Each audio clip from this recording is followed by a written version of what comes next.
Welcome to the TLT Podcast, a podcast for tomorrow's leaders today. This episode, we have a very special guest, my childhood best friend, hands down the greatest artist that I personally know. Wow. You might even know him from the TLT Movement podcast that he's on right now. It's Brady Dollyhigh. Hello, hello. Today, we're going to be talking about passion versus purpose and your career and passion being melded into one. Let's jump right into it. Let's start the intro. People try to put us to down. Talking about my generation. Anything challenging is going to be hard. But so what? Hard could be the new fun. Ask not what your country can do for you. Ask what you can do for your country. Who's gonna carry the boats? Endeavor to persevere. If you want to be a good leader, you have to understand human nature. I never look back. It distracts from the now. It's a podcast about How did you leadership. already know the song? All right, so Big fan. So, do you remember how we met? Yeah, we were at vacation Bible school at a Baptist church, and my mom was like, hey, there's this kid who also has a speech impediment. And I was like, Mom, he sounds like a loser. And then look at us now, baby. That's exactly how it went. Yeah. So if you're into repeated syllables, this Stutter Boys podcast is the one for you. You have tuned into the right spot here. They really put both of us on mics and talking. Yeah. But look at us now. We're actually doing pretty good. Yeah. No, we've mostly grown out of it. You think we grew out of it, or you think there's something else at play? No, we grew out of it. Okay. So, maybe taking some speech therapy helped too, but it's usually Just a grow out of it thing. Yeah. Depending on what type you have. I feel like when a lot of people picture a full-time artist, they're picturing a starving artist. I think that's the common picture. I mean, look at you. You're not only not starving, but we're in your house right now. You got a roof over your head, bud. Yeah. It just depends on like artist is so broad, and if you want to just be like an artist with like no type of commercial work, then yeah, it's really You don't make money. You don't make money until you're really like in it, But So let's start from the beginning. all right. When did you start making art? Well, every kid makes art, so I could say that, but I would say like when I kind of decided that I wanted to make it a career, like was probably the 8th grade. So I knew early on. I actually thought that I should try to be an architect because I was like, well, everyone's saying that you can't really be an artist and make money, but I want to draw for my job, so I'll be an architect. And then in high school, when I was like 15, I was like, actually, no, like I'm just going to make it my goal to just be like an artist. Because I realized that architecture wouldn't really have been the right path. And I was like, I don't really care if I don't make very much money. I'm just going to go for it, Dive on in, yeah. Do you actually remember the first job that you made money from doing your art? I would say like the first thing that comes to mind, like this isn't the very first time making money, but our like senior art show, it was this like tiny thing in the media center, and we were trying to sell work, and I remember having like 70 pieces, like we needed to have 24, and I was like, let me just throw everything up and price everything, and I made $800 that evening just in our little like library. And now like obviously I've sold single paintings for more than that, but what's the most that you've made on an art sale? Like $1,600. Hey, it's that's not like that's good. crazy, but I guess like for someone in my position, that's like that was only after a year of oil painting. So if that's what I can do in 1 year, then maybe in 10 I'll be selling them for 10 grand times as much. But I mean, that's like never really been the goal. Like when it comes to my painting, like the goal is to make a great painting, not to sell a great painting. And I think that like that's important. You know, people can catch on when something's genuine and when you're just trying to make money. And that's like why I have an alternate source of income other than painting, so that when I am painting, I don't feel that financial pressure, you know. But that alternate source of income is also making art. Right. Yeah. Yeah, so I actually learned how to paint in Photoshop before I learned how to oil paint, and I actually began learning Photoshop just for fun as a 13-year-old, just like giving my brother 8 arms or whatever you want to do. And then like by the time that I was 15, I was making digital art, and I realized I had inadvertently created a way to make money. And so my first ever job was actually as a graphic artist at this print shop called Sign Shack. Probably the worst design job that you can get, but I was 15. Like Sign Shack, I don't know, man. That sounds pretty professional. Yeah. And I couldn't even drive to the job because I didn't even have a license. And then from there on out, I just learned by doing it. And then I got a better job at a different print shop and began doing more and more like vector-based work, and then taking on some freelance clients. Then towards the end of high school, when I was deciding college or no college, that's what tipped me over the edge. I was like, I'm already making money doing graphic art, even though I've never taken a design class. So if it's working out that way, then why not miss out on all of the debt that college would bring on and just go for it?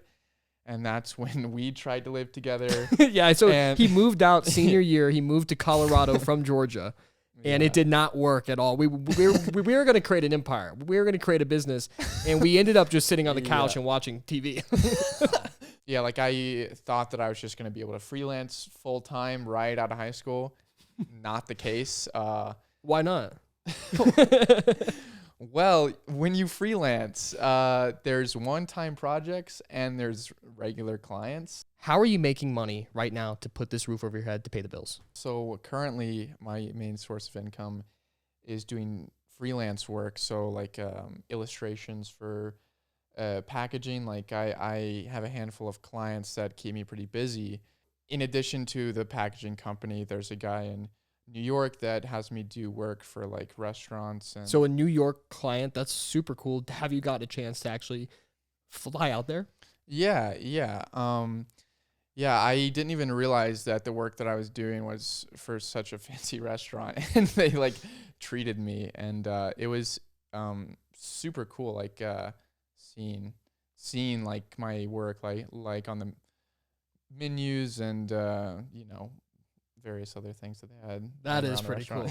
That is pretty cool. So what is it like to commit to your passion and make what you love to do a job? Like I would consider there to be a pretty big divide between my art and my commercial work that makes money. And I'm fortunate enough to have this work that is related to art, and like sure, when I'm doing my design work and my graphic work, it's good practice. Like I'm honing my eye for color and like composition. When people ask to see my work, I show them my paintings, and I don't show them my packaging design because that's my client's work. And you keep them separate even in your own head. Yeah, because like I'm pursuing 2 careers at one time. Like being a freelance illustrator is some people's end goal, and it's a great goal to have. But my end goal is just to be an artist that's just living off of their own work. And so I do my design work during the day, and then I go right from that to painting late into the night. So I'm working a double shift every day. And if it all felt like it was the same shift, then I don't think that mentally you would burn out. Yeah, it takes a serious amount of willpower, like to be drained from doing a bunch of creative work and then saying, all right, now I'm gonna paint for 6 hours till 2 a.m. and keeping that up. Yeah, that's crazy. And yeah, so I see like my design work as kind of like this, almost like homework, like just pay the bills.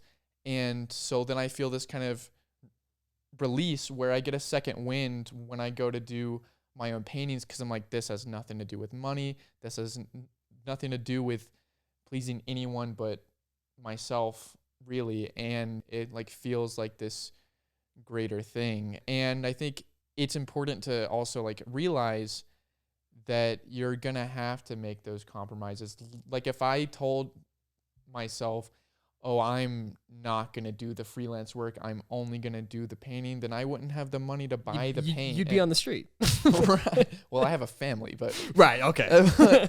But that's how it usually goes, is you have to try to find something related to what you want to do that will maybe lead to more like opportunities and or there like I know some painters that like having their day job be even further from art, so that when they paint they have a greater divide. So what you really want to do, you might have to accept that it's not going to make money for a while, and you just got to do it because you enjoy it. Yeah.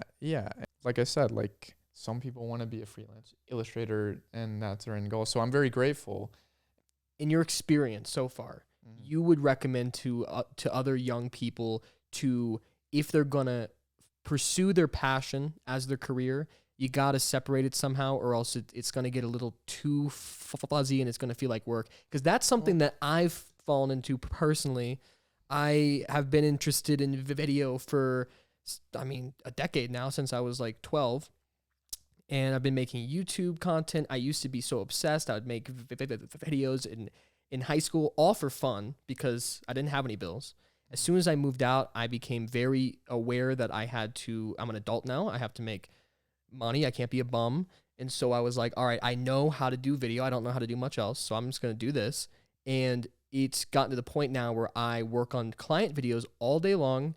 And then by the end of the day, I just want to chill. I'm not trying to go home and write a movie, to go film a short film on the weekends, because I'm burned out. So it's like, I wish I would have heard your advice before I got into it, to kind of separate the two. I mean, it's not too late. True. I mean, I feel like it's too late, because it's like it's the one thing I'm good at. you have 60 years to figure it out. Like, that's another thing that I was thinking about, is people have asked me like, how long did it take to be able to freelance full time or whatever? And when I say that I got my first design job when I was 15, so technically it took 6 years. You don't want to hear 6 years and then think, oh wow, that's from the place that I'm starting now. 6 years is, oh my gosh. Yeah. But when you think about it, like, you have 60 years. If you're 20, let's say you would dedicate an hour every day to doing any sort of task that contributes to it. So like, let's say that you have a job that takes up so much of your time that you just want to relax or whatever. If you really are set on this goal, then you'll find that hour to carve out time and to chip away. And when it becomes a habit, it gets easier, and then it's on your mind more. And part of it is based off of just odds. Like, I was lucky to find the clients that I have, but I also was making so much work and putting so much time into it, and I wouldn't have been lucky without the hard work. So it's like, carve out as much time as you can and make yourself luckier. So that's like the biggest thing, is like not sitting there and waiting for the opportunity, but continue to be like training, so that like it's almost as if like someone's about to fire the gun for the race to begin at any moment, and you just got to make sure that you're warmed up. And right, okay. No, yeah, that's good. Yeah, because like, yeah, the more you do it, the more opportunities are gonna come along, and just you got to be patient. That's good. I like it. I don't know how to finish these things because it's like I just like what you say, so I'm like, yeah, man, that's great. Good job. Yeah, just keep praising me. Yeah. Okay. Or else. How do you find that balance? What do you mean? Like balance between? How do you continue every night going back to doing art just for fun and it's still being fun? Because I don't do it just for fun. Like I think that doing it for fun is great, but what I was saying about finding joy in work that isn't like jump on a trampoline, fun times, like it's something more than fun. Like it feels like when you're training for a marathon, you aren't training just like laughing. Like sometimes it's hard. Yeah. Like it's very difficult. And there are some days that you might not want to go to practice and you might not want to run 10 miles. But when you have this like higher goal and then you do run those 10 miles, it feels better than any party or anything that's like just plain fun. I'm not going to the easel to paint just to like laugh and have a good time. Like I think that there's you have an end more, goal in mind. Yeah, like there's something more there, and I'm willing to sacrifice fun, even to leave behind something that might be greater than myself one day when I die. Like it seems like this greater purpose, and there's nothing wrong with just wanting to do it for a good time. But if you find yourself thinking like, I want this thing to remain only fun, and I don't want pressure on it, and I don't want to feel like I have to do it, don't make it your job. And then you can continue to have that. But it's good to know that like when it becomes your focus and your task and your job, it does change it, and you have to be okay with that. Man, that's so cool. I think it's such a easy misconception to make that when you do something that you love for work, that it's always enjoyable, because you can still love something without it being with it still being hard. Right. And we say here on the TLT podcast that hard is the new fun. What do you think of that slogan? Personally, I was almost about to say it, and you took the words right out of my mouth. Yeah. But it's kind of like would you enjoy watching a movie where the characters are having a fun time for 2 hours without conflict? I don't know, man. Yeah, every film I like, it's ups and downs, baby. Yeah, if you really care about what you're doing, then it's gonna make you feel worse than anything else and better than anything else.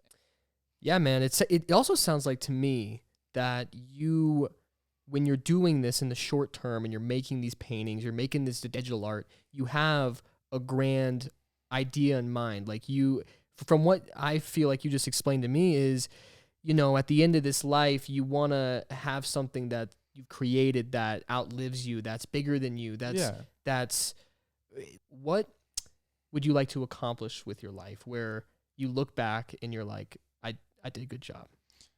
I mean, one like tangible goal that I have that's kind of like a lifelong thing is I want to be able to show art in MoMA, the Museum of Modern Art in New York, because it's like that's the chances of that happening are really low, but they're high enough that I feel like I can work towards it without convincing myself that it'll never happen. And I think that that's a good way to gauge it, like giving yourself goals that seem nearly not possible, so you feel like you need to be on and you need to be working hard, because you're like, if I don't, I won't get it, right? Yeah, and obviously there's other ways to think about life, like maybe a peaceful life, being more content, and like there's different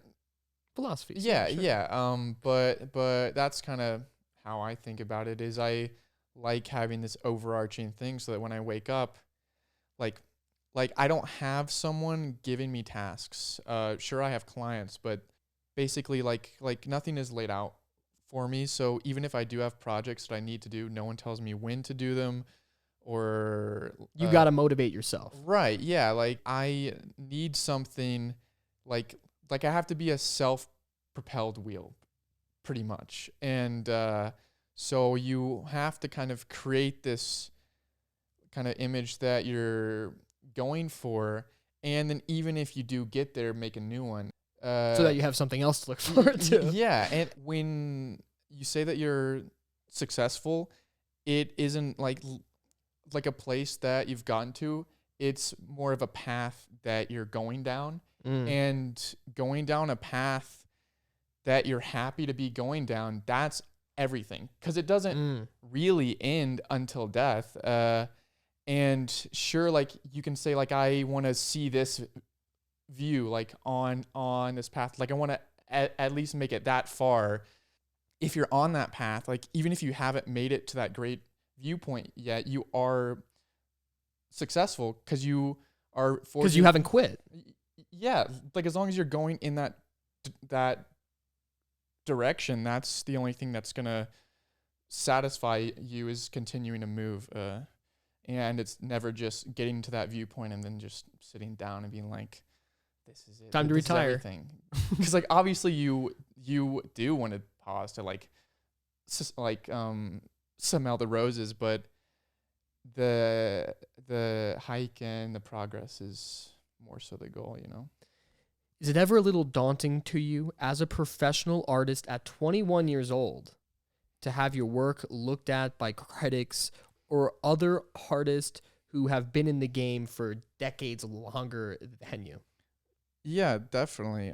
Even just like saying that I want to show work in MoMA one day, like makes me like almost embarrassed to show what I'm doing now, because I know what's going through people's heads is, oh yeah, this guy wants to show his work in MoMA, but this is what he's doing. Sure. And I know that by the time I get there, like I will have made so much progress, and the like paintings that I'm doing now aren't going to be the ones that are in the museum and everything. And by then I might not even be painting, because I'm not like trying to put myself in that box. So like it's really what do you mean by not put yourself in that box? Are you opening the opportunity for yourself to explore other mediums? Yeah, like I think painting is a great foundation as an artist, because you're learning color and composition and patience and like these great pillars. And so if I did want to move on to, let's say, like animation or even like working with sound, like music. Yeah, like when you paint, you figure out how to make a composition dynamic, and when you listen to a song and you treat different notes or sections of the song as like shape and like color, there's a balance that I think is kind of universal to all of art. And you can hear a song and feel like this is a beautiful composition just because I'm familiar with how composition should feel, or how you think it should feel. Maybe you read every word in a phone book for 12 hours straight, and that can be your art. Yeah, I mean, do you think stuff like that's art? That, oh yeah, well, like, is it good art? The thing is, like, saying is something good art is just like a non-question. Like that's like saying, is this a good blue? Like, well, do you like the blue? Like you need context. Sure. 'Cause on its own, that blue isn't good or bad until you put it on the floor as your rug, and you're like, within the context of this room, within this time period, within this lighting, that's a bad blue. But then you take that same blue and you use an element of it in a photo that's hanging on the other wall. That's the perfect blue. And art is the same way, where the time period matters, who made it matters, why they made it matters. And all of that contributes to it. So you can't just say, is this painting good? Because you don't know if it's the blue rug on the floor or the blue that's in the photo on the wall or whatever. Wow, I think that's a great example. Very educational. Cool. I like it. Thanks. That was like the perfect way to explain that. Thank you. Hey, let's get into the last segment of the show. It's called TLT Spotlight. This is where we put the spotlight on some TLT across the world, young people that are stepping up and doing amazing things. First things first, one of our own TLT alumni, Cyrus Hazim, recently, last month actually, he hosted a poetry night on a rooftop in Pompano Beach that turned out the crowd was over 85 people. He's a construction worker on the side, but he's an artist at heart, and he's currently working on his second book. I think this is very cool. I brought him up because you're an artist as well, and we just want to shout out Cyrus Hazim. Now, cool things that teens are doing around the world. This is not somebody that we know personally, but it's a young person doing something really cool. Let me know if you've heard of these guys. So, 2TLT did something amazing to help Ukraine refugees. Ari Schiffman and Marco Bernstein launched a site called Ukraine Takes Shelter on March 3rd. Within a week, more than 4,000 people created listings on this site inviting refugees into their home. It took them 3 days straight where they worked on this site, coded it up without hardly any rest or food, they said, because they were so passionate, perfecting the site dedicated to assisting refugees to find a home to stay in. Now, the craziest part is there was a family that got on this site, got linked with another family in France, escaped to the French countryside, and within 3 days after they left their home, it got bombed, destroyed completely by the Russians. They say this site saved their lives. Wow. Very cool, right? That's incredible. People out here doing some cool stuff. I thought you were about to tell me about like a new like Minecraft speedrun record when you said like teenage accomplishments. But that's much more impressive. Yeah, it is impressive. Young people can do amazing things, truly. And I think people need to hear this because they need to be inspired. All right, lastly, on this week's TLT Spotlight, I found this really cool site that I'm going to actually link in the description below called oneSimpleWish.org. This site provides fun things for foster kids that they wouldn't ordinarily get.